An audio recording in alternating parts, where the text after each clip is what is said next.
Welcome back to my channel. आज एक interesting topic हम दोनों मिलकर आपके लिए लेकर आ रहे हैं। जो पेरेंट्स है पहली बार यूके आ रहे हैं तो उनको हमेशा एक डाउट रहता है, उनका बच्चे को इधर लेकर आए तो उनका कल्चर में कुछ डिफरेंस होगा, उनका स्वभाव में कुछ चेंजेस आ जाएगा, नितिन का पढ़ाई कैसा है, अच्छा है या नहीं, सिलेबस क्या है।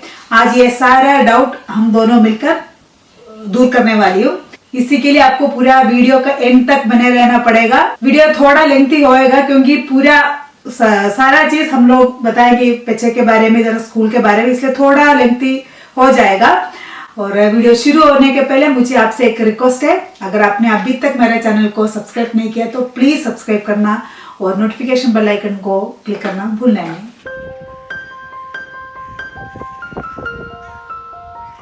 इधर का कल्चर और पढ़ाई, कल्चर के बारे में थोड़ी बहुत मैं बोल दूंगी, बाकी पढ़ाई के बारे में संतोष आपको एक्सप्लेन करेंगे। क्योंकि हम लोग अभी दिन में अभी ये कितनी बार हम लोग को भी नहीं मालूम है, हम लोगों ने ये वीडियो रिकॉर्ड करने का कोशिश किया लेकिन मेरी हिंदी इतनी अच्छी नहीं है ना, मैं कोई चीज आपको समझाना थोड़ा मुश्किल हो गया मुझसे, इसलिए अभी फाइनली हम लोगों ने डिसाइड किया पढ़ाई के बारे में संतोष आपको अच्छे से एक्सप्लेन करेंगे और जो कल्चर के बारे में मुझे क्या लगा वो मैं थोड़ी बहुत आपको आपके साथ शेयर करूंगी। हम लोग इधर चुंगसी को लेकर आया था 8 साल में और खुशी का उस समय एज था 1 साल 1 ईयर था। और जब हमें चुंगसी को स्कूल छोड़ने के लिए जाते तो चुंगसी का दोस्त लोग है मुझे बुलाती थी मिसेस कुमार, और उस समय मैं ध्यान नहीं देते थे और मैं चले जाती क्योंकि हमारे उधर ऐसा नहीं बुलाता है ना, अंकल आंटी ऐसा ही बुलाते हैं ना, इधर ऐसा नहीं है, इधर सिर्फ रिश्तेदारों को ही वो लोग ऐसा बुलाते हैं। और मुझे मालूम नहीं था, फिर धीरे धीरे मुझे समझ में आ गया इधर ऐसे ही मिस्टर और मिसेस कर इधर बातें करते हैं। वो एक डिफरेंट मुझे पहला लगा है और अभी सोचते तो मुझे इतना शर्म भी आता है, मुझे इतना हंसी भी आता है वो सोचकर। और दूसरा है बच्चों का बोले तो एक 13 इयर्स के बाद बच्चों में टीनेज शुरू होने के बाद बच्चों में थोड़ी बहुत चेंजेस आना शुरू हो जाता है, थोड़ी इंडिपेंडेंट है वो दिखाने का कोशिश करते हैं। लेकिन चुंगसी में हम लोग को इतना फर्क नहीं लगा क्योंकि मुझे लगता है हम दोनों ने उनके साथ एक दोस्ती वाला रिश्ता रख रहे हैं, इसलिए हम लोग को इतना फर्क नहीं लगा है। इसलिए मुझे आप लोगों से एक ही सजेशन देना है, आप लोग इंडिया में या दुनिया के किधर भी जाओ, एक चीज शुरुआत से बच्चों को हमारा कल्चर, हमारा संस्कार वो सब बच्चे को बचपन से ही सिखाना है। और घर के अंदर भी है ना, हम लोग उनको एक फैमिली वाला मतलब एक फ्रेंड वाला ऐसा बिहेव करना, तब किधर भी जाओ बच्चे के ना नेचर में कोई असर नहीं होने वाला है। जब हम लोग थोड़ा स्ट्रिक्ट हो तभी बच्चे बाहर के लोगों को कॉपी करने का कोशिश करेंगे। फिर टीनेज में होते तो थोड़ी बहुत फ्रेंड्स लोग का असर हो जाएंगे, इसलिए आप लोग इधर आने के बाद इधर आने का सोच रहे तो यही सोचना अच्छा एरिया चूज करना। अच्छा एरिया नहीं है तो बच्चे का फ्रेंडशिप भी अच्छा नहीं होगा, फिर कुछ नहीं बोल सकते। अगर आप लोग अच्छा एरिया में जा रहे हैं तो उनको अच्छा दोस्त भी मिल जाएगा, अच्छा स्कूल में गए तो भी अच्छा दोस्त लोग मिलेगा, फिर वो प्रॉब्लम इतना नहीं होगा। वो ही है। फिर है इधर का मुझे लगा है बच्चे लोगों को थप्पड़ नहीं देना। अगर बच्चे के हाथ में थोड़ी सी भी हमारा हाथ का निशाना या कुछ भी गया तो आप लोग तुरंत जेल में जा सकते हैं। अगर खुशी का एज का बच्चे का हाथ में ऐसा कुछ देखे तो इमीडिएटली आप जेल में ही होगा, दूसरा दिन आपको जेल में होगा। लेकिन कुछ चुंगसी का एज का है तो वो लोग क्या करेंगे, पहले काउंसिल से कॉल आएंगे, फिर डिस्कस करेंगे बच्चे का, या ऐसा ही होगा वो करेंगे, फिर उसके बाद ही बाकी प्रोसीजर होगा। इसलिए वो करने का नहीं सोचना। और इधर आने के बाद है ना आपको वो करने का इच्छा भी नहीं होगा क्योंकि इधर बच्चे लोग को बड़ा कर रहे अलग तरीके से, उनको फ्रीडम देते हैं, उनके साथ दोस्ती। मुझे ऐसा लगता है इधर मैक्सिमम लोग ऐसे ही बच्चे को बड़ा करते हैं, इसलिए वो थप्पड़ देने का इतना बात नहीं है। वही है कल्चर का, मुझे इतना ही लगा है। मैंने अच्छा एरिया में रहो सब कुछ अच्छा ही होगा। हमको आपको कुछ ऐसा बोलना है कल्चर के बारे में? नहीं, कल्चर के बारे में तो बाकी तो और मेरे को कुछ ऑप्शन बोलना नहीं है। टीनेज में नहीं, आई थिंक टीनेज में तो ऑब्वियसली टीनेजर्स में जो होता है वो तो होगा। आई मीन सब हम लोग सब उस उम्र से गुजर के आए हैं तो सबको पता है।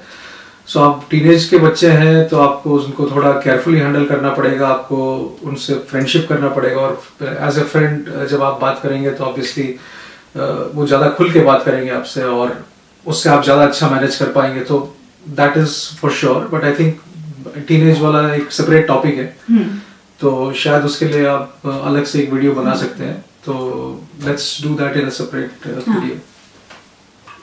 फिर पढ़ाई के बारे में बता दो। पढ़ाई तो इससे पहले कि मैं आपको और यहाँ के स्कूल के बारे में और यहाँ बच्चों को क्या क्या चीज एडजस्ट करना पड़ता है, कैसे करते हैं, उसके बारे में बताऊं मैं, तो हमने सोचा कि क्यों ना हम आपसे एक रिडल पूछें।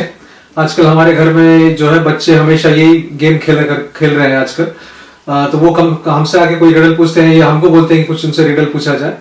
तो बीइंग एन एक्सटेंडेड फैमिली आपसे भी ये पूछा जाएगा क्वेश्चन। तो क्वेश्चन है और रिडल जो है आज का वो ये है कि what goes up but never comes back down. What goes up but never comes back down. Hindi और ऐसा क्या चीज है जो ऊपर जाता है बट पीछे नहीं आता है, नीचे नहीं आता है। तो इसका जो आंसर है आपको कमेंट सेक्शन में डालना है और हम बताएंगे कि आपने इसका उत्तर सही दिया कि नहीं।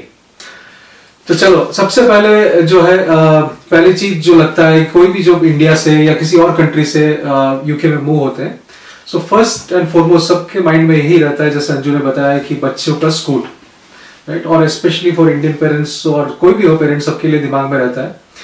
तो जो सबसे पहली चीज हमने करनी है, आपको जो करनी पड़ेगी यहाँ पे, वो ये है कि आपको एक ऐसा एरिया चूज करना है जहाँ पे अच्छे स्कूल्स हो, जहाँ पे आउटस्टैंडिंग स्कूल्स हो। तो स्कूल्स की रेटिंग देखने के लिए यहाँ पे ऑफस्टेड वेबसाइट है, जिसका हम लिंक डिस्क्रिप्शन बॉक्स में भी डाल रहे हैं। तो ऑफस्टेड वेबसाइट में जाके आप स्कूल का नाम देंगे तो उसका रेटिंग आपको मालूम पड़ेगा। तो जितना हो सके आपको अपने बच्चों को आउटस्टैंडिंग प्राइमरी स्कूल में दाखिला देना है, अगर प्राइमरी में हो चाहे सेकेंडरी स्कूल में हो।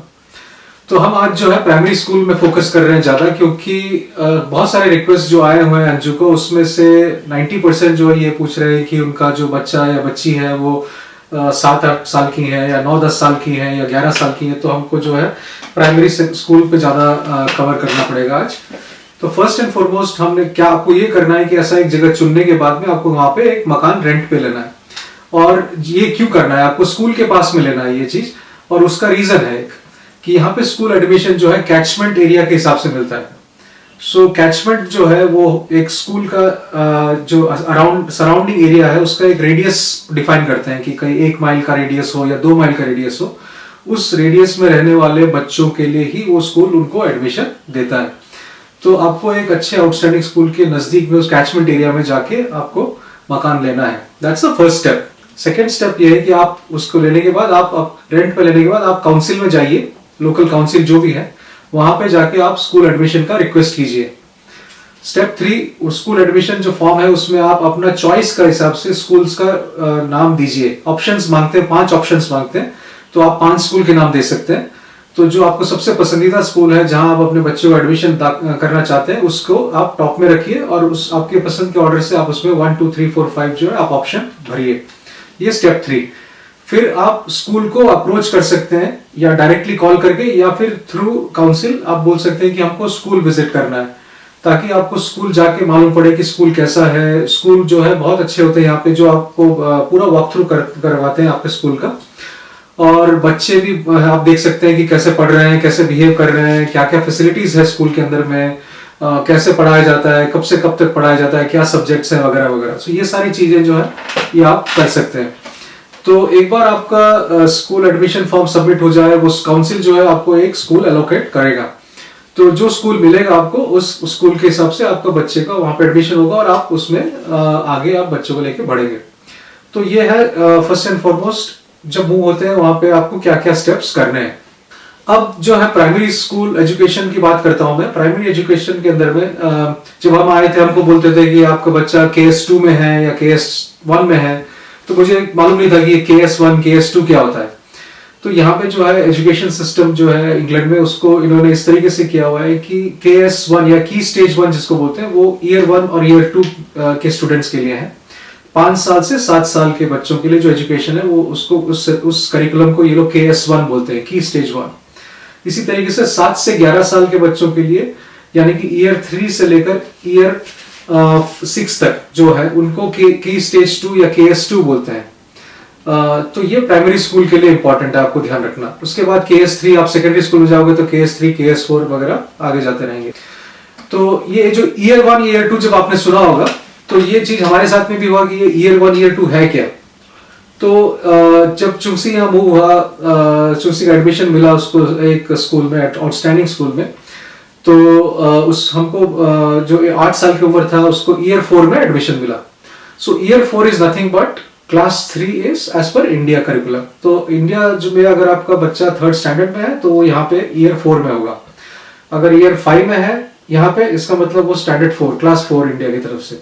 तो इस तरीके का एक छोटा सा डिफरेंस है, जस्ट कि क्लास का जो है यहाँ पे क्लास 3 बोलते हैं, यहाँ पे ईयर 4 है, बट करिकुलम या स्टैंडर्ड जो है या पढ़ाई का जो सिलेबस है मोर और लेस सेम है। तो सिलेबस के बारे में मैं आपको बताऊंगा, बट उसमें ज्यादा कुछ आपको टेंशन लेने की जरूरत नहीं है, बट इट इज मोर और less same. Now the third topic जो है यहाँ पे जो आपके साथ शेयर करना चाहते हैं, और अंजू ने भी बताया कि जो इंग्लिश एक बड़ा चैलेंज हमको लगा जब हम लोग दोनों यहाँ पे मूव हुए थे। तो जो चुंगसी का जो मदर टंग है वो ऑब्वियसली इंग्लिश नहीं है, हम तो किसी का भी मदर टंग इंग्लिश नहीं है। तो हम लोग जो है हिंदी और मलयालम में अच्छा बात कर सकते हैं, इंग्लिश भी बात कर सकते हैं, लेकिन जो यहाँ के लोकल्स हैं, जो यहाँ यूके में जो इंग्लिश बोला जाता है उसके लेवल का हम लोग नहीं बात कर सकते थे। तो ऑब्वियसली थोड़ा टाइम लगता है कि उनका जो वोकैबुलरी है, उनके पास जो शब्दकोश है, वर्ड्स है जो यूज करते हैं, वो ऑब्वियसली हमसे बहुत ज्यादा है उनके पास। समझ में आने के लिए थोड़ा टाइम लगता है। हाँ, ये समझ में आने के लिए भी टाइम लगता है। संतोष को समझ में आता है, मुझे अभी समझ में आ रहा है उनका वो प्रोनाउंसिएशन। तो एक तो आपका जो उनका एक्सेंट है, और दूसरा जो वर्ड्स यूज करते हैं उसका मीनिंग क्या है। तो चुंगसी को जब यहाँ मूव हुआ तो सबसे ज्यादा हमको जो फोकस करना पड़ा, और स्कूल ने भी फोकस किया, वो था उसका इंग्लिश। तो इंग्लिश में दो चीजें, तो पहली चीज जो सबसे इंपॉर्टेंट है, जो आपको अगर आप वहां से इंडिया से ही शुरू कर सकते हैं, वो यह है कि आप अपने बच्चों को जितना हो सके बुक रीडिंग पे प्रोत्साहन दें, उनको एनकरेज करें। तो यहाँ पे अंजू चुंगसी के साथ अंजू बैठती थी, उसको बुक रीड करने के लिए उसको एनकरेज करती थी कि आप बुक रीड करो एक्सेट्रा। तो बुक रीडिंग एक बहुत इंपॉर्टेंट एस्पेक्ट है, क्योंकि बुक से बच्चों को बहुत सारे वर्ड्स, वोकैबुलरी जो है, पावर जो है उनका बढ़ता है। दूसरा चीज ये भी है कि उनको क्रिएटिविटी बढ़ता है, उनको पता पड़ता है कि एक स्टोरी कैसे लिखी जाती है, क्या बोलना चाहता है author, and so on so fourth. और स्कूल में जो था चुंगसी के स्कूल में, उन्होंने क्या किया है कि उसको स्पेशल क्लासेस इंग्लिश में लगाई, और ये स्कूल के टाइम में ही था।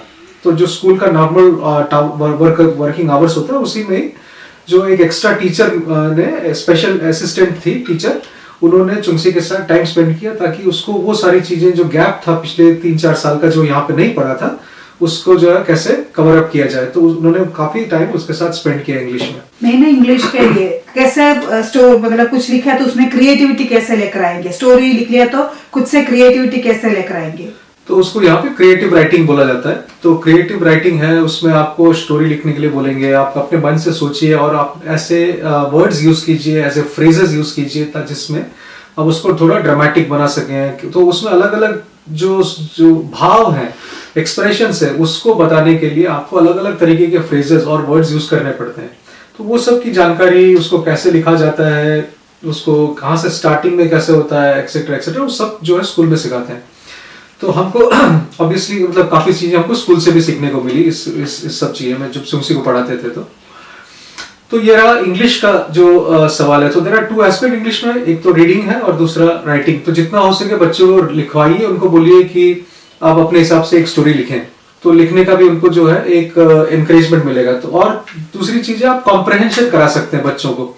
तो अगर आपके पास कोई बुक्स हैं कॉम्प्रहेंशन की, या जनरली कुछ है, तो या बुक्स पढ़ रहे हैं फॉर एग्जांपल, तो आप उनसे क्वेश्चन पूछ सकते हैं कि आप जो बच्चा पढ़ रहा है, अगर 50 पेज पढ़ लिया है बुक का और आप 51st पेज में जाने वाला है, तो पूछ सकते हैं कि अच्छा, तो आप बेटा तुमको क्या लग रहा है कि अगले में अब ऑथर जो है क्या लिख करने वाला, अगला क्या सीन होगा, अगला क्या स्टेप है स्टोरी का।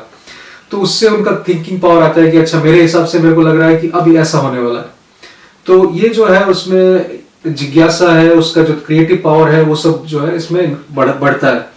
तो हम एनकरेज मतलब बोलेंगे कि आप एनकरेज करो बच्चों को, ऐसा क्वेश्चन पूछिए जब आप बोलते हैं। उनको बोलो कि अब बुक पढ़ लिया है तो उसका एक समरी लिखें कि बुक क्या था, उसका स्टोरी क्या था, उसको आप खुद से क्या शॉर्ट में आप बता सकते हैं कि क्या है आपका जो बुक पढ़ा है। तो ये सारी चीजें बच्चों को इंग्लिश के लिए बहुत हेल्प करेगी। कभी कभी बच्चा ऐसा भी होता है रीड करना पसंद नहीं करते, वैसा भी बच्चा होता है, उनको क्या करना है, आप लोग बुक रीड करके दे दो, स्टोरी सुना दो, फिर लास्ट में सब स्टोरी फिनिश होने के बाद बोल दो एक बुक में उन लोगों को क्या वो स्टोरी में क्या क्या अपनी तरीके से वो स्टोरी लिखने के लिए बोलो। छोटा सा है, उसमें बहुत सारा स्पेलिंग मिस्टेक हो जाएंगे, ग्रामर मिस्टेक हो, लेकिन लिखने के लिए बोलो, उसमें उनका क्रिएटिविटी बहुत अच्छा हो जाएगा। ऐसे मैंने चुंसी के साथ किया था। राइट, और डिक्शनरी का भी बात। हाँ, डिक्शनरी।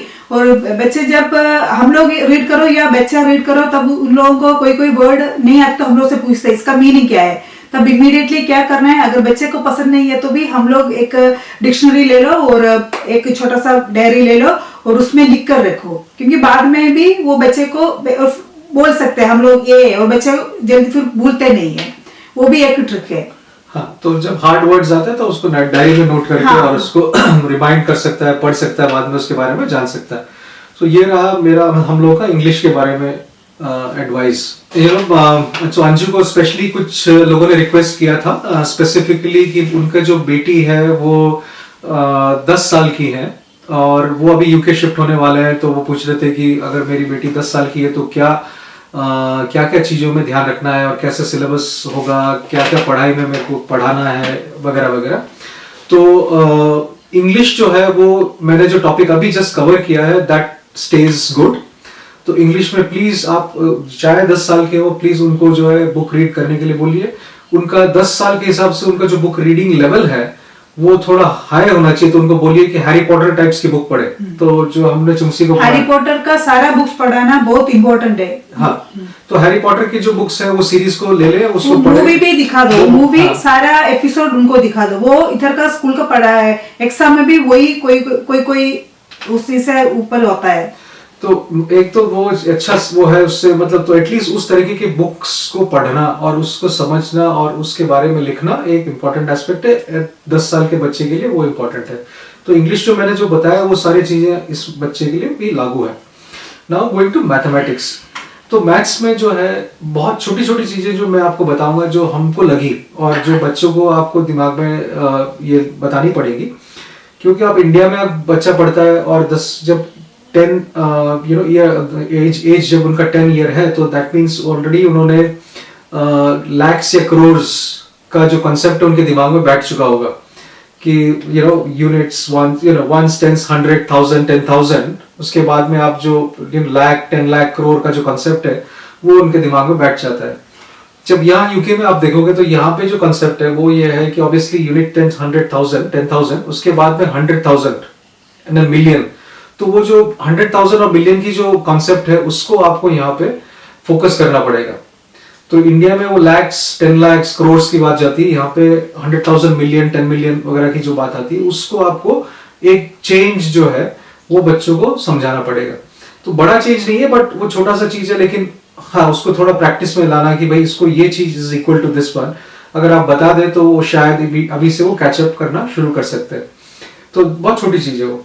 सेकेंड थिंग इज कि आपको जो करेंसी है बच्चे के साथ आप कर सकते हैं। इंडिया में तो रुपीज और पैसा है, तो आप करेंसी के बारे में आप बता सकते हैं बच्चों को कि यहाँ पे पाउंड और सेंट्स, सो पाउंड और पेंस, सो पेंस है तो how many pence, how many pound, so एक पाउंड के अंदर में 100 पेंस होते हैं, तो कितना कैसे क्या होता है उसके बारे में काउंटिंग या पाउंड्स के बारे में तो यूज जब बात करेंगे तो उस तरीके से उनको एटलीस्ट वो करेंसी का जो है कॉन्सेप्ट क्लियर हो जाएगा माइंड के अंदर में, जैसे similar to what you do in India like rupees and paise. तो ये दो चीजें जो है बहुत सिंपल सी हैं, बट आप इसको इंडिया में से मूव होते समय या मूव होने के बाद में आप घर पे आप इस चीज को बता सकते हैं। तो ये सिंपल सा चीज है। उसके अलावा जो एज 10 है, एज 10 मतलब मेरे हिसाब से आप एज 10 जो है यहाँ पे आएंगे तो वो ईयर 5 में एडमिशन मिलेगा, यहाँ की इंडिया के हिसाब से क्लास 4।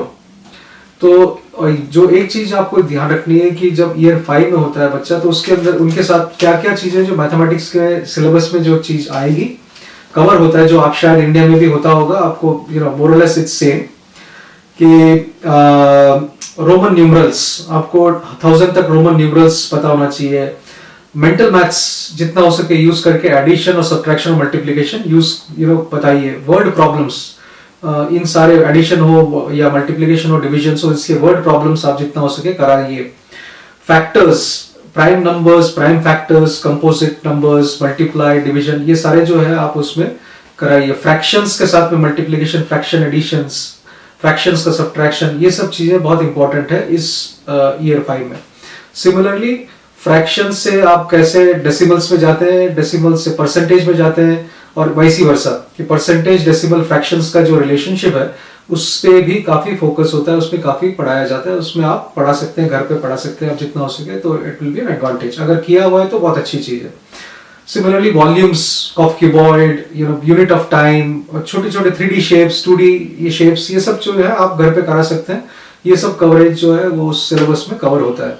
तो ये रहा मतलब मैथमेटिक्स की बात। अब हम आते हैं साइंस पे कि साइंस में यहाँ पे 10 इयर्स ओल्ड स्टूडेंट के लिए ईयर 5 में क्या क्या सिलेबस में कवर होता है। तो कुछ चीजें जो यहाँ पे कवर होती है वो है living things and their habitats, reproduction in plants and animals, properties and changes of material, solids, liquids, gases, earth and space, planets, moon, forces, force and gravity, air resistance, water resistance, levers and pulleys. So ये कुछ topics हैं जो यहाँ पे year 5 में cover होती हैं। तो ये चीजें शायद इंडिया में भी आपको क्लास 4 में कवर होती होंगी, तो विच इज मोर और less the same topics, but आप बच्चों को ये सारे टॉपिक्स भी करवा सकते हैं।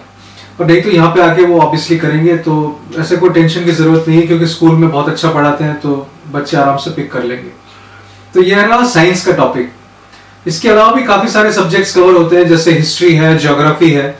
तो हिस्ट्री में तो यहाँ पे यूके का हिस्ट्री कवर होता है, यहाँ पे अब इंडिया का हिस्ट्री तो होगा नहीं यहाँ पे, तो इसलिए डिफरेंट टाइप की चीजें कवर होती हैं यहाँ पे, जो कि हमको कोई आइडिया नहीं था यहाँ पे जब हम लोग वो हुए कि हिस्ट्री क्या है। यहाँ का हिस्ट्री जो आकाश पढ़ता चुंसी पढ़ता था, बस उसी से हम भी सीखते थे हिस्ट्री के बारे में यहाँ पे, बाकी हमको कोई आइडिया नहीं था। Geography is same. ज्योग्राफी में तो आपको खैर कुछ नया सीखने को है नहीं, मतलब अर्थ में जो भी है वो सब कंट्री में बराबर ही पढ़ाते हैं, सेम ही चीजें।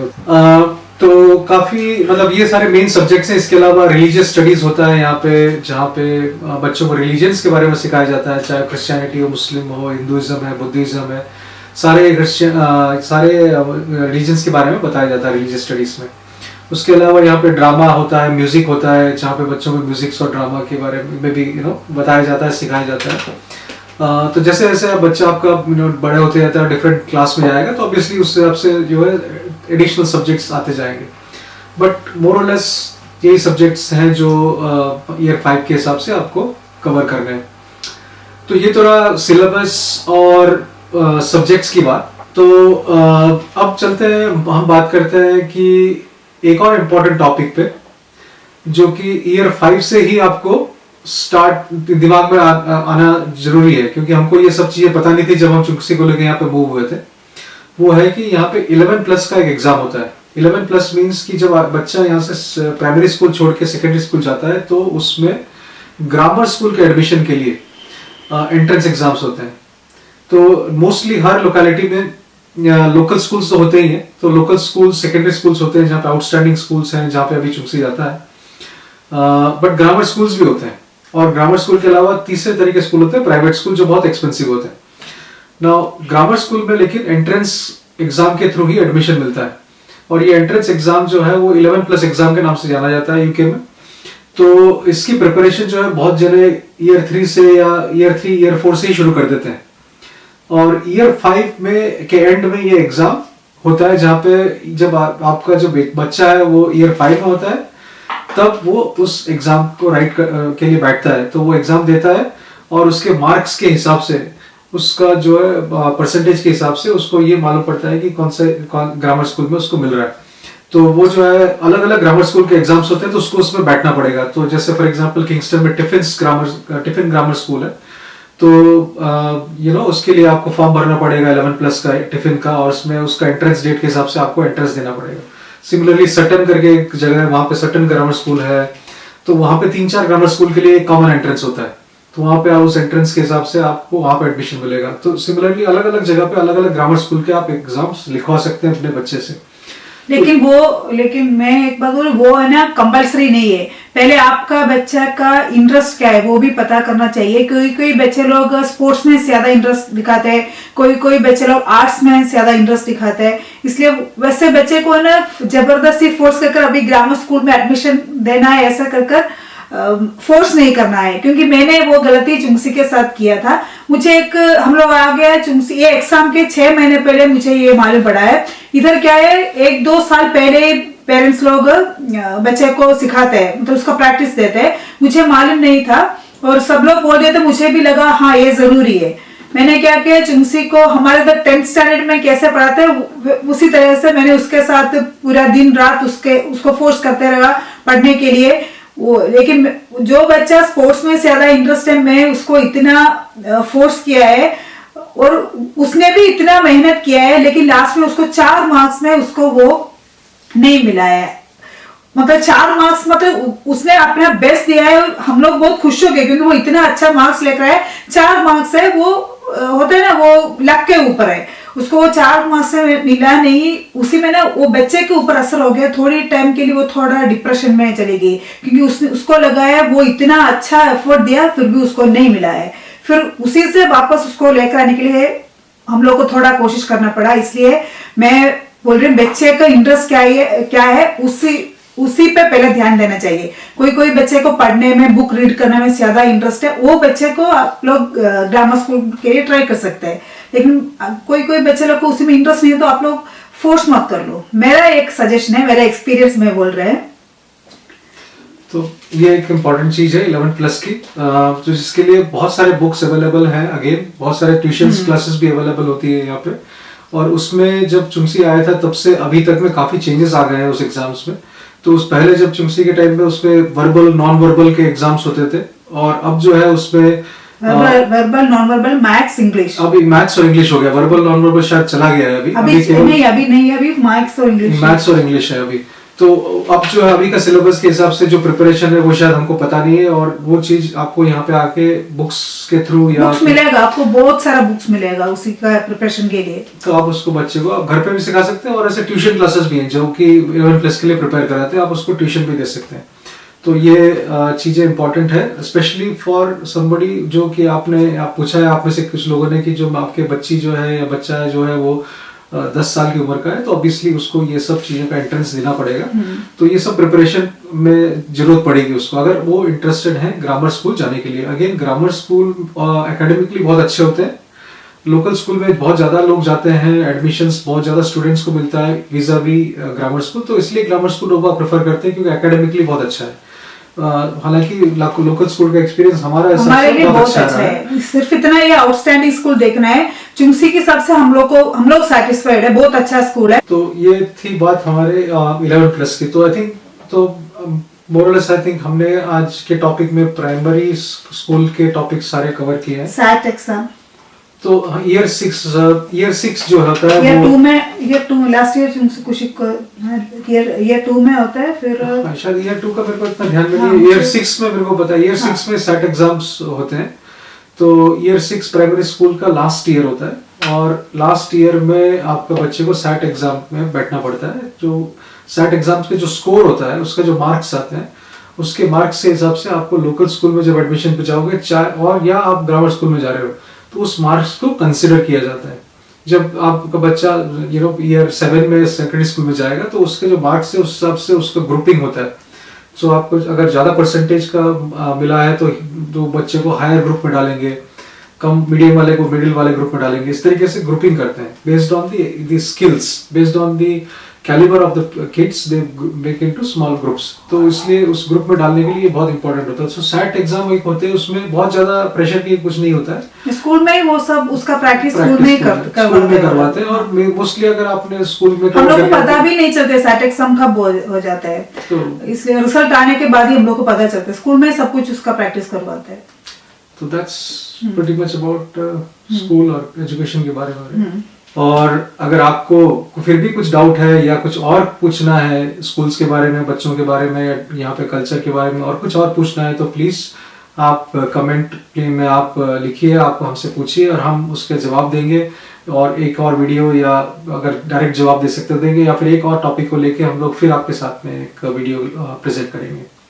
हाँ, फिर मुझे ऐसा लगता है जब आप लोग इधर आए तो ना टेंशन लेने की कोई जरूरत नहीं है। इधर आप लोग आउटस्टैंडिंग स्कूल में बच्चे लोग को डाले तो है ना, वो टीचर्स ही बच्चे लोग को मतलब इतना अच्छा टीचर्स है, इतना फ्री है, इतना फ्रेंडली है, वो लोग को ऐसा कुछ एक्स्ट्रा कुछ सीख कर आने का जरूरत नहीं है। अगर कुछ नहीं मालूम है तो वो लोग एक्स्ट्रा क्लास लेकर वो सब कवर करवाएंगे, कोई टेंशन लेने की जरूरत नहीं है। थोड़ी बहुत घर में ध्यान देना है, उतना ही है। तो ये, और आई होप आप लोगों को ये वीडियो यूजफुल रहा होगा, और यूजफुल रहा तो क्या करना है आपको मालूम है, लाइक करना भूलना नहीं, और सब्सक्राइब करना भूलना नहीं, और कमेंट करना भूलना नहीं। मिलते हैं मेरे नेक्स्ट व्लॉग में, तब तक के लिए बाय।